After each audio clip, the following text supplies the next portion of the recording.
Hey guys, Sephimus26 here and welcome back to Highlights of the F1 League, and we are here today for round 5 of season 5 at one of the worst tracks on the calendar in my opinion, that is the Spanish Grand Prix around the circuit to Barcelona, Catalonia, and we are starting our first qualifying lap now. And despite the fact that I absolutely despise this track, my pace was actually looking reasonably decent, so I'd done a 20.3 for qualifying in practice session that I'd done earlier, so I was looking pretty solid, and I was hoping to follow up my result in Russia, which I'm going to spoil in about 2 seconds. In my result in Russia, where I actually managed to win the race, which was quite special for me, and a very good drive. Definitely recommend you watch the video, which you can look at it on my channel, I guess, but yeah. We're trying to follow that up with another podium. I doubt I'll win today unless I produce an absolute madness, but you never know, madnesses could occur. Meanwhile, this qualifying lap's been pretty average, to be honest. I messed up a couple of corners early on, but I'm still looking for a solid banker time as we take a decent apex through the hairpin, late apex. Give myself a good exit as we now come around this horrible long right-hander in Sector 3. The whole of Sector 3 in general is just AIDS, to be honest, since they put the chicane in. That's been taken pretty averagely as we come through the chicane now. Second gear through there, yeah, we probably should have taken more curve on the second part. But yeah, we're going to come across the line now. I don't think it's going to be particularly fast. And it's going to be 1 minute 20.8, is that, or is it 0.6? Basically, I can't read it because my screen's so small, but I think it's 0.6. But yeah, we're going to go again because we do have another set of soft tyres. As you can see, we're somehow still sitting in P1 despite the fact that our lap was terrible. But I'm sure lots of people will beat us. And after we bottled qualifying in Russia last week, I was hoping not to have the same this week because I want to be starting up the front. And I also have a history of bottling qualifying at this track, throwback to AOR season 11.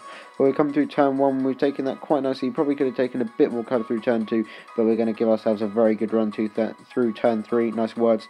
And we're going to go green on our delta through sector 1, and in fact it's a purple sector 1 as well, as we get it down to 3rd, straight back up to 4th on the apex, let the car run out wide to accelerate as we head into this difficult turn 5 now. Down to 2nd, once again straight up to 3rd on the apex, avoid the exit curb as it will lose you traction and speed. Coming to the very difficult 7 and 8 chicane, I think this is easy to corner cut, but we don't do that because obviously we don't corner cut. In before I get a barrage of screenshots of me corner cutting. We're taking turn 9 all right there as we head down towards the 2nd sector split, and we're still purple, so that's good, but this hasn't been the lap I was wanting. It's not going to be as quick as I would have liked, but whatever. You can't have everything in life. It's my fault that I've messed up this lap. Oh, that's a great apex, isn't it? Fantastic driving. So yeah, we've sort of missed the apex of that corner by about 6 years. We've taken the chicane slightly better this time as we now head around the final corner. And it is going to be an improvement, a very small one. And we're going to come across the line now to set pole, but it's not going to be pole, is it? Of course it's not. Worthy gets pole because apparently he's from Bahrain.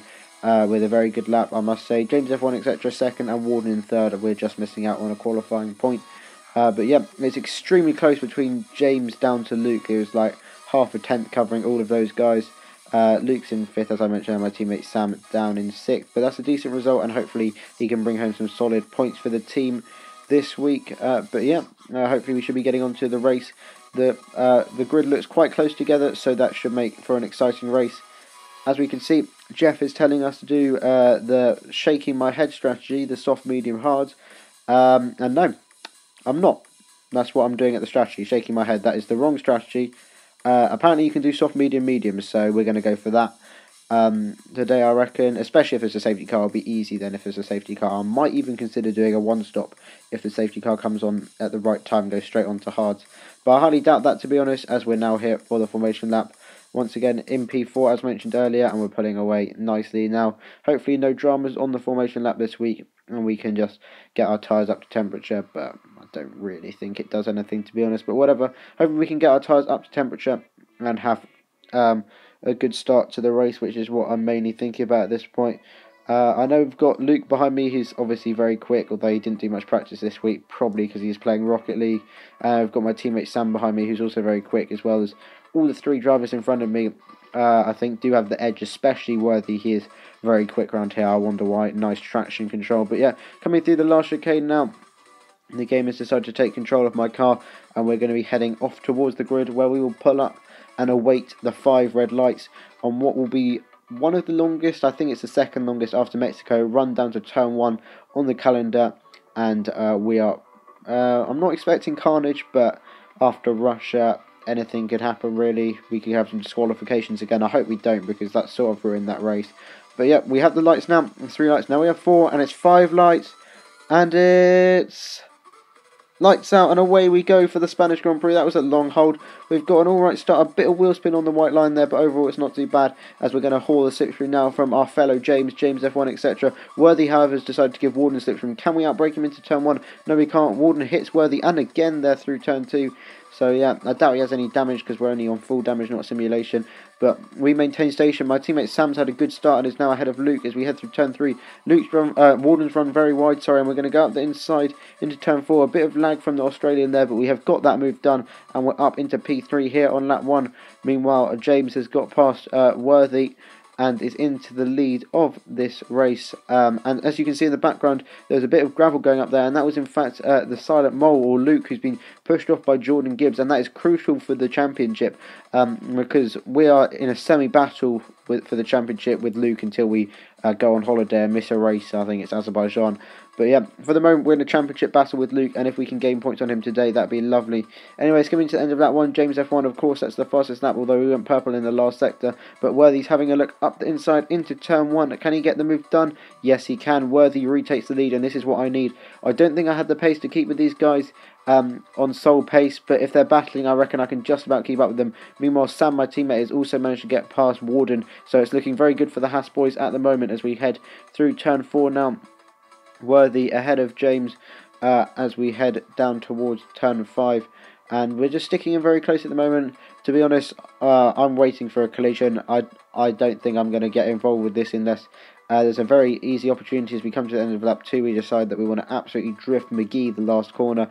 Worthy this time sets the fastest lap. Everyone darts to the right hand side of the track to get within the slipstream. Even my teammate Sam is trying to get in the slipstream with me as we head down towards turn 1 now. James is going to try and pull off an incredible overtake, and he's actually done it. Fair play to the lad there. Ran outside of turn 1, great move, and he's back up into P1. But as you can see, because I'm crap at this game, I'm already dropping out of DRS range.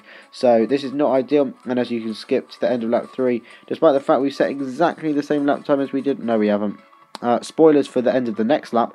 But yeah, despite the fact we set a personal best, we couldn't catch them, and Worthy, and we weren't within DRS. And Worthy and James are still battling. Worthy's retaking the lead actually, but no, there's contact. There's contact, and James is round there. He's into the wall and he's got damage, and that means I'm up into P2. Sam's up into P3. But overall, in the grand scheme of things, I think this is a bad thing, because this means Worthy's not going to be battling anyone, and he's going to be free to go away by himself. As you can see, that was what I was saying when we set the exact same time as we match our personal best there, 2 laps in a row, as Azar Reactions sets a really legit 21.9 fastest lap of the race there. Sure, that was legit. But yeah, coming through turn number 1 there, Grand Prix Lion has left the session due to unfortunate connection issues he was having this week. We're sort of keeping up with Worthy actually, but as you can see, my grating host and Luke has actually disconnected there. That is very unfortunate for him, but I don't think it will cost him too much, especially if he can get back in, as we take an interesting line into turn 5 to say the least. But yeah, our pace was actually looking pretty good, and as you can see, skipping to the end of lap 7, Worthy and I have managed to stretch our tyres out long enough to come in for a set of mediums. Our first set of mediums, Worthy taking a rather interesting pit entry. Can we get the car slowed down? I think we should easily, and yeah, indeed we can, and we are remaining behind Worthy for the moment, but we might hold him up a bit. No, we were too close actually. So we're going to have a look at the race director, see who's got warnings. Well, actually, we're going to have a look at Worthy because we're battling him. He's got 2 warnings already, and that is not a good sign for himself, because obviously we have none, because I would have shown them if I had any. So Worthy is only 1 warning away from a penalty, but as you can see, coming out the pits, there's a lot of traffic. I've actually been jumped by a teammate Sam, who goes for a dive bomb on line there. Very aggressive driving from Sam, who's usually quite a passive driver, I must say. But Lion's decided to be very nice and let us through there, so thank you very much, Lion. If you are watching this, that was very kind of you. I think he hadn't done much practice and he was just trying to stay out of trouble and get some points. But yeah, the Haas train rolls on. At this point, I was in the party with Sam. I was suggesting we should work together to try and help catch Worthy, if he has the pace, which I think he does. Sam's pace was actually quite impressive this week. And as you can see, he's coming to the end of the lap. We're keeping pretty much in formation. We are making slight inroads on Worthy, but we now have the DRS on Sam. I think he does have DRS on Worthy, but we're going to have much more powerful straight line speed there as we head down into turn 1. Can we get it done on the brakes? Yes, indeed we can. We're now up into P7, which is obviously not a net P7, but now we have the wild Matt Tucson Hamilton fan ahead of us, and this should be an interesting one. Are we going to be able to pass him cleanly? I highly doubt it, but coming into turn 4 now, we've closed up a huge amount. Look how slow he is on those old medium tyres. We're going to go up the inside into turn 5, and look at that, he's squeezing us under braking. I've had to push him a bit wide there to give myself space, because otherwise I'd be on the grass. And yeah, that was not a very nice experience, to be honest. I don't really know what he's thinking, because that is obviously not a legit way of defending. He definitely didn't leave a car's width there, and I felt that I really had to get my elbows dirty there. I did force him a bit wide, but I think in the situation I was in, I was justified to do that as we head into the hairpin now. But as you can see, Hamilton fan's not done yet. He's decided to push Sam wide on through the polystyrene board there, and Sam's actually lost out to Lion again. So very unfortunate for my teammate there, Hamilton fan, just not really aware of where Sam was on the track. I assume. Skipping to the end of lap 10 now, we remain in P6 because a lot of people are on the... Oh no, we're not. We're up to P5 because Pepsi was in the pit lane. But yeah, there's a lot of people on the one stop ahead of us. We've got Azar, CK, and someone else who I don't know because I'm useless. Actually, it's Casey, but he's not going for a one stop. But yeah, so as you can see, looking at the mini-map, Sam has dropped quite far back. And actually, no, there's been contact there. And once again, Sam, unbelievably unlucky. Another lag incident. He's had so many on this game. And there's another one. And he's unfortunately out of the race and will be getting no points for the second week in a row. And it's disastrous for the Haas team in the Constructors' Championship, as we'll probably be under threat from Renault now. Skipping to the end of lap 11, Casey Legend is in the pit lane, even though I think he was only 2 or 3 laps away from being able to do the one stop. He's decided to bail out of that, and we're up into P4. I'm losing around like a tenth and a half every 2 laps. Yeah, that's a great line, you complete spasmoid. Yeah, so we've got a warning there. And yeah, that's our first one of the race. But as we can see ahead, Worthy has caught CK. We were catching them. Worthy was slightly quicker than me, but I was quite impressed with my pace. But as we can see, Worthy's trying to go up the inside into turn 7, and there's been contact there, and he spun round there, and that is disastrous for him. But I'm not complaining because I'm now effectively in the lead of the race, although these one-stoppers are going to be quite tricky to handle. But yeah, we're going to be skipping on to lap number 14 now. And as you can see, CK is the next car ahead. I think he's coming towards the end of his stint now, as someone's retired from the race there, I think, or something like that. But yeah, CK will be coming towards the end of his stint now, and we will have the pace over him most certainly. As you can see, apparently setting a purple sector 1, but I'm not sure how legit that was. And yeah, that was actually Azar who disconnected very briefly there before getting back in, so that's going to cost him some time, and that gives us a better chance here. But we're now behind CK, of course. Azar's teammate Renault running a 1-2 at the moment from the back of the grid, and yeah, we need to be trying to get past CK as soon as possible. But he did tell me he was coming in this lap, so I was a bit hesitant after the fact that I don't really want to be involved in a collision. So I thought about going for into the hairpin, but I didn't really think I was alongside enough, and I don't think it would be worth it. So I just sat behind him, and I'll take the DRS on the pit straight, because he wasn't really that slow, to be honest, considering the situation he was in. So I was happy to sit behind him at this point, really, and I'm sure he'll be coming into the pits at the end of this lap, and we can just nab a cheeky bit of DRS down the pit straight, and indeed he is. He pulls off to the right. We'll take the DRS, thank you very much, CK, and we are now up into P2. And what is the gap to Azar reactions? What do we have to close down? As we can see, it's 5.6 seconds, so that's not going to be easy, but we have the advantage on the mediums and this stint, and then we might be able to get fresher mediums on the last stint. Skipping to the end of lap 19, it's been 5 laps, and the gap is down to 2.7 seconds basically. So we did have the pace, but the stint is coming to an end, and I think we'll both be coming into the pits at the end of this lap. So our pace was reasonably similar on this lap, although I've been closing for the rest of the stint. So it's going to be a very difficult job if we're going to be able to close on him on the last stint. We're on the same tyres, because I do think he's quicker than me, taking a pretty decent pit entry there. And what we want to do is be holding up Azar in the pit lane. Where is that banana garage, and will we be able to hold him up as we trundle down the pit lane there? And indeed we do hold him up briefly, so that's going to help us out. But the question is, can we catch him?